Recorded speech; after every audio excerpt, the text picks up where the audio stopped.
ፈንቅል ኤሪ ሚዲያ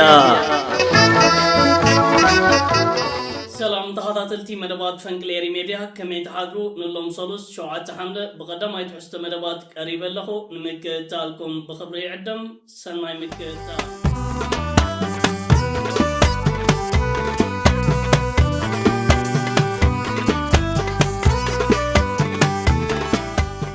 كبرات تخاطلتي بتي قداماي نريو قداس زعبام نفلم بقطتا مكونتات مرجع بيتيوبيا زت تحازن زت تخيدن كوينو سرعات بلصقنا ابتا هاجر ديمقراطياوي مرجع كايد بمبال كشك على التراينيرو كابتا هاجر زوت زلوت ابتابن حبريتان زحزن كوين يركب تمالا ماسيو كابتا هاجر وت يزركب زلو ناي دمص ملختاتن تفصيمو زركب زلو قبناتن نمحبرسب عالم አዛራራብ ኮይኑ ይርከባሉ ስርዓት ብልጽግና ኣብ ሓንቲ ቁሸትን ዓድን ንዓይ ዘይመረጽኩም ብምባል ኣብ ልዕሊ ህዝቢ ብብረት ዝተሓገዘ ጨፍጫፋት የካይድ ከም ዘሎ ክሳብ ኣብዚ ሕጂ እዋንን ሰዓትን ልዕሊ 10 ሰባት ህይወቶም ከም ዝሳንዩ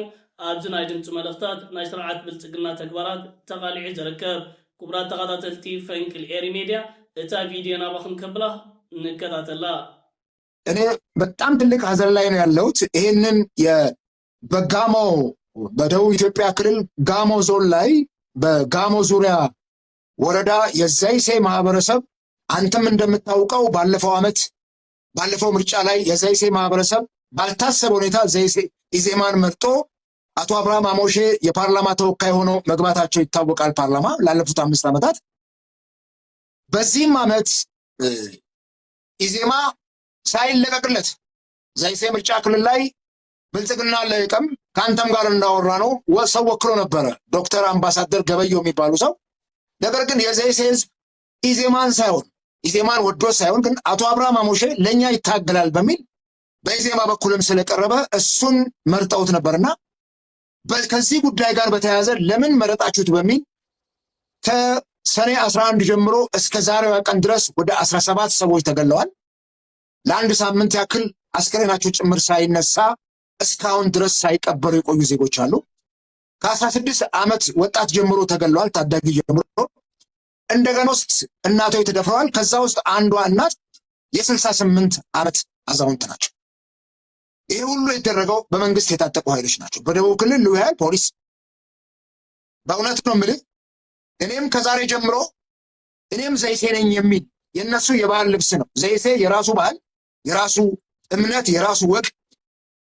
የራሱ ማጋዎች ሽማግሌዎች ያገር ሽማግሌዎች ያሉት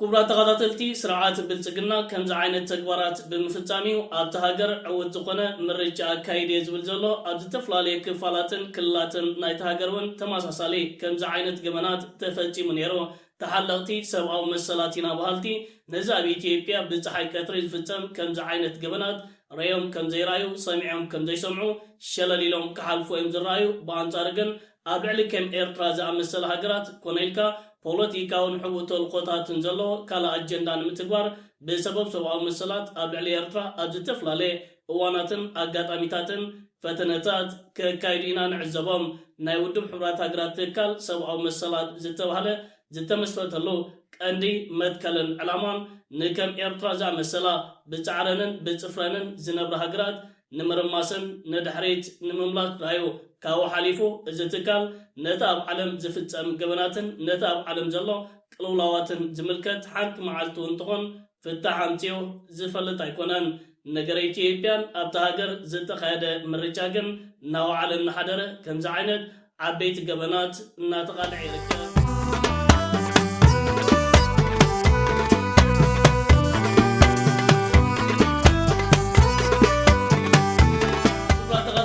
ናብቲ ከላይ ንሪኦ ኣገዳሲ ዛዕባ ምስ እንሰግር ዓለም ኣብ ልዕሊ ኤርትራ የቕረዝ ዘይበሃሉ በደላት ፈጺማ ትርከባላ ሓይላት ሃገራት ዓለምን ገለገለ ኮራኩረንን ኣብ ልዕሊ ኤርትራ እቲ ን14 ዓመታት ብሰበብ ሰብኣዊ መሰላት ዝግበር ዘሎ ተፃቦታት ንኽቕፅል ድምፀን ሂበን ይርከብ ኣለዋ እዚ ተኻይዱ ዝርከብ ዘሎ ከምዚ ዓይነት ድምፂ ናይ ምሃብ መስርዕ እተን ተፃባቲ ኤርትራ ዝኾኑ ሃገራት እወ ከድምፃን ከለዋ ዝበዝሕ ሃገራት ኣፍሪካ ግን ኣይፋልየናት ሚፀን ኢትዮጵያ ትራይ ምዘን ሓይላት ሃገራት ምዃን ካብ ኣፍሪካ ነቲ ኣብ ልዕሊ ኤርትራ ዝግበር ዘሎ ሓደገኛን ዘይከውንን ተግባራት ንኽቕፅል እወድሚፃ ትርከባላ እቲ ተኻይዱ ዝርከብ ዘሎ ድምፂ ናይ ምሃብ መስርዕ 23 ሃገራት ክቕፅል 17 ሃገራት ድምፀን ዓቂበን 6 ሃገራት ኣይፋል ወይ ከዓ ኣብ ልዕሊ ኤርትራ ዝግበር ዘሎ ዘይከውን ተጫወታትን መስራሓትን ደው ክብል ኣይፋል ኣድሚፀን እተን ኣይፋል ኣድሚፀን ዝረከባ ዘሎ ሃገራት ብሩንዲ፣ ቻይና፣ ህንዲ፣ ኪባ፣ ግብፂ፣ ፓኪስታንን እየን። እዘን ሃገራት እዚአን ኣብ ጎኒ ህዝብን መንግስትን ኤርትራ ብምዃን ነቲ ኣብ ልዕሊ ኤርትራ ዝግበር ዘሎ ተጫወታት ሓንሳብ እናሓዋርን ደው ንኽብል ድምፀን ክህባን ከለዋ ኢትዮጵያ ትርከበን ካልኦት ሓይላት ምዕራባውያን ሃገራት ከዓ ኣብ ልዕሊ ኤርትራ ዝካየድ ዘሎ ተጫወታት ንኽቕፅል እየን ድምፀን ሂበን ዝረከባ ዘለዋ። ሃገራት ኣፍሪካ ዝበዝሓ ድምፀን ክዕቅባን ከለዋ ኢትዮጵያ ጥራ ኣብ ልዕሊ ኤርትራ ዝግበር ከምዚ ዓይነት ተጫባ ተግባራት ንኽቕፅል እወድሚጫ ትርከብ ዘላ ንዓና ንኤርትራውያን ጥራይ ዘይኮነስ ንዝተፈላለዩ ህዝብታትን ሃገራትን ኣፍሪካ ውሳነ ናይ ኢትዮጵያ ኣቆጢዑ ይርከብ ኣሎ። ክቡራት ተኸታተልቲ ፈንቅል ኤር ሚድያ ዓለም ኣብ ልዕሊ ኤርትራ ሕጂ ጥራይ ኣይኮነትን ብትካላት ውድብ ሕቡራት ሃገራትን ካልእ ሰበባትን በደላት ትፍፅም ዘላ ኣብ ቃልሲ ንምምፃእ ናጽነት ኣብ ልዕሊና ዝወረደ በደላት ኣብ ታሪክ ተሰኒዱ ዝርከብ ዘሎ እዩ። ድሕሪ ናጽነት ኣብ ዘሎ ዓመታት እውን ብፅፍርናን ብፃዕርናን ክንነብር ስለ ዝበልና ብእገዳን ኩናትን ካልእ ማሓንቆታትን ፈቲኖምናዮም። ክቡራት ተኸታተልቲ ክልተ ዝተሰዉ ጀጋኑ ኣቦታትናን ኣያታትናን ክልተ ዝሕለፉን ኣገደስቲ ናይ ቪድዮ መልእኽታት ናባኹም ከብለኒ ነዚ ዝግበር ዘሎ ተጫወታትን ህዝብን መንግስትን ኤርትራ እቲ ሓደ ሕርዩ በቲ ናቱ ፖሊሲ ተመሪሑ ክኸይድ ስለ ዝደለየ ትራዩ እዚ ኩሉ ኣደራዕ ኣብ ልዕሊኡ ዝወድቕ ዘሎ ቦታ የለን። ፃዕረኛ ህዝቢ ኣብ ዝኾነ ቦታ ፃዕረኛ ህዝቢ ከም ኤርትራዊ የለን ኣብዚ ከባቢና እዚ ኣነ ኣልዕለ ብለ ኮንኩን ዝዛረብ ዘሎ እዚ ኣነ ባዕለይ ዝፈልጦ ባዕለይ ዝነበርኩ ፃዕረኛ ህዝቢ ኣይና ኣብ ዓለምሲ ን30 ዓመት ብረታዊ ቃልሲ ዘካይድ أبي عالم ترايو بزي دقف أمريكا انصارو روسيا انصارو أوروبا انصارو هجرات عرب انصارو نسلاسة عمد حجز زي بدلو دقف زي بدلو بصفرو ناس النت كرجاجز أبي عدي ترايو فيتنام ترانا سوفيتن تشاينا يحجزوهم نيرم أب كوريا لك عخمو أب يمن زخلت يمن دبوب يمن سمين يمن دبوب يمن سوفيت يحجزوهم نيرو سمين يمن عرب يحجزوهم نيرو بعد أنغولا بعد موزامبيق كالوتنا أفريقيا نا دبوب أفريقيا هجرات ترى أخا كلهم يحجزوا نيرم بجكا إرترا ولا حنت معلت ولا زخون يخون أنا زنبركويا زنبر زنبركويا سو إلى يكون كن زارة وزالله أنت يبلونا نيرم من البات عدمنت عنان تيبونا كله زبومون أنت يبلونا بزعبة إرترا تمسخ الله تزاربك الله عينهم يمزشوفونه كسمعوا خمانة يدو إذنهم يعزوا إرترا بهال نعوم أين تايون أب كم زعينة السب زق على الزنبرة مو بناتو عقمي بناتو الجباب تقاليسون 3 عمت نحنتي زي اللي هاجر كمتسي إذا بتاريخ زي معجزة يزبال ميراكل بوليتيكاو ميراكل يلن أبتخونه كده حتى تبزدل خايخد يلن كم زعينة كابيز متسي زي منتبرنا إذا بكم زعينة مبصح ناس النت مشبات دحروزنا أسرع عمتات الأولى والنت من رقاص كابيز نحنا زقفعنا حزبي زوررنا هاجر زدلنا حبتنا كالسبيلن نزا بخندي مسوات زرخبنا هاجر حجي خابرها سنان بدخامنا دلنا حيلوتسينا كنت كاينا عين لمنن نايقولوا خركور عين خونن زيد اللي شخمن خال حبرت سب عين خونن نحنا نجزيون الساقون خون نمتسعين نزمتس ولدونجن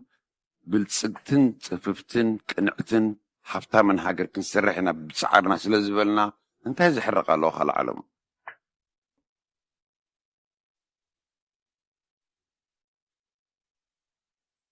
زي مريتنا مريتهم هاوني ناس حتتنا ودخون يقول كستايل زي يتوسيدنا زلنا مرقت كنوع سلازخونه نخلق ابرو سلازخونه نقن الناس دلي ኤርትራሲ ኢዝብ ዝኣበለ ሃብትና ተእዩ 50 ዓመት ተጨፊፍናን ተወሪድናን ሃገርናን ኣደብረስዎ ይቕለቱና ይሃቡና ኣይበልናን ንዑ ንኽጭፍጭፉና ዝሓገዝዎም ዝመወልዎም ገበን ጌርኩም ኢኹም እሞ በጃኹም ንሳንቲም ሃቡና ኣይበልናን ዝኹሉ ሓሊፋ ሓሊፍ እዩ ምፅኣእ ጥራሕ ዝመፅኣኻ ዝዓዲ እዚኣ ናትና ባዕልና ክንደኽመላ ኣለና ናይ ረድኤት ኣይንደሊ ናይ ልቓሕ ኣይንደሊ ናይ ለመና ኣይንደሊ ናይ ብሓባር ገይሩ ምሳና ዝዓይግን መርሓባ ይፈደል ብሓንሳብ ንደቃሱ ይኸስብ ንሕና ንኸስብ ማሕበር ንስራሕ ዝብል መርግፅና ቁኑዕ ስለ ዝኾነ ብዛዕባ ዝኸሰክፈና ፍፂም የብሉን ዘይተረድእ ክርዳእና እዩ እቲ ነገር ዝደለኻ ንዑ ይኸፎ ንዓና ዝመፅቐና የብሉን ስለዚ ክሳብ እዚ መርግፂ ዘተረዲእና በዚ መርግፂ ዝምፂና ዘለና ሓድነት ፅንዓት ተወፋይነት ናይ ነዊሕ እምበር ናይ ሓፂር ግዝያዊ መፍትሒ ምእላይ ነዚአን እንተሰሪሕና ኣለን ኣብዘን ዝሓለፈ 5 ዓመት ሰሪሕና ኣለን ዘለና ብጭቡጥ ለውጢ የምፅኣ ስለ ዘለዋ ክንዕወት ክንጠራጠር የብልን ክቡራት ተኸታተልቲ ከምዘን ኣብዘን ክልተ ቪድዮ ክንከታተለንን ክንዕዘበንን ዝፀናሕና ህዝቢ ኤርትራ ኣብ ታሪኹ ብሓያላት ሃገራት ዓለም ከቢድ በደል ወሪድዎ እዩ ሕጂ ኤርትራ ርእሳ ዝኸኣለት ሃገር ኮይና ኣብ መደባት ህንፀትን ልምዓትን ትረከብ ዘላ ሃገር እያ ስለዚ ዝግበር ከምዚ ዓይነት ተፃቦታት ንኤርትራ ካብ ምፍታን ሓሊፉ ንህዝብን መንግስትን ኤርትራ ኣብ ትሕቲ ዝኾነ ይኹን ኩነታት ከንበርክኾ ዝከኣል ኣይኮነን ህዝብን መንግስትን ኤርትራ ተረርቲ እዋናት ሰጊሮን ረጊፁን ሓሊፉን ናፅነቱ ኣረጋጊፆ ድሕሪ ናፅነት ኣብ ዘሎ እዋናት ብፅፍረይን ፃዕረይን ክነብር ምስ በለ ኣብ ልዕሊ ዝተገብረ ኩናትን እገዳላትን ማዓንቆታትን ንኩሉ በዲሁን ስዒሩን ባዕሉ ዝፈጥሮ መደባትን መድረኻትን ህንፀትን ልምዓትን ምዕባለን ኣትዩ ይርከብ ኣሎ ኤርትራ ኣብነት ንካልኦት ሃገራት ኣፍሪካ ናይ ፃዕርን ርእሰ ምርኮሳን ኮይናትሉ ትርከብ ኣብ ዘላ ሰዓት እዩ ሕጂ እውን ንድሕሪት ንምምላሳ እዚ ፈተነታት ዝካየድ ዘሎ ህዝብን መንግስትን ኤርትራ ግን ደጊምና ክነረጋግፆ እንደሊ ንድሕሪት ክምለሱ ዝኽእል ይኮኑን ዓለምን ትካላት ውድብ ሕቡራት ሃገራትን ኣብ ልዕሊ ኤርትራ ዝፍፅሞ ዘሎ ከምዚ ዓይነት ተደጋጋሚ በደላትን ተግባራትን ግን ዝሕዝን ኮይኑ ተሰኒዱ ይርከብ ክቡራት ተኸታተልቲ ፈንቅል ኤሪ ሜድያ ንሎሚ ኣዳልዩ ዝነበርኩ ቀዳማይ ትሕዝቶ መደባት እዚ ክትከታተልዎ ፀናሕኩም እዩ ዝመስል ነይሩ ኣብ ናይ ምሸት ብካልእ መደባት ክሳብ እንራኸብ ሰላም ወሰናይ ኣብ ዘለኹሞ ብሩኽ መዓልቲ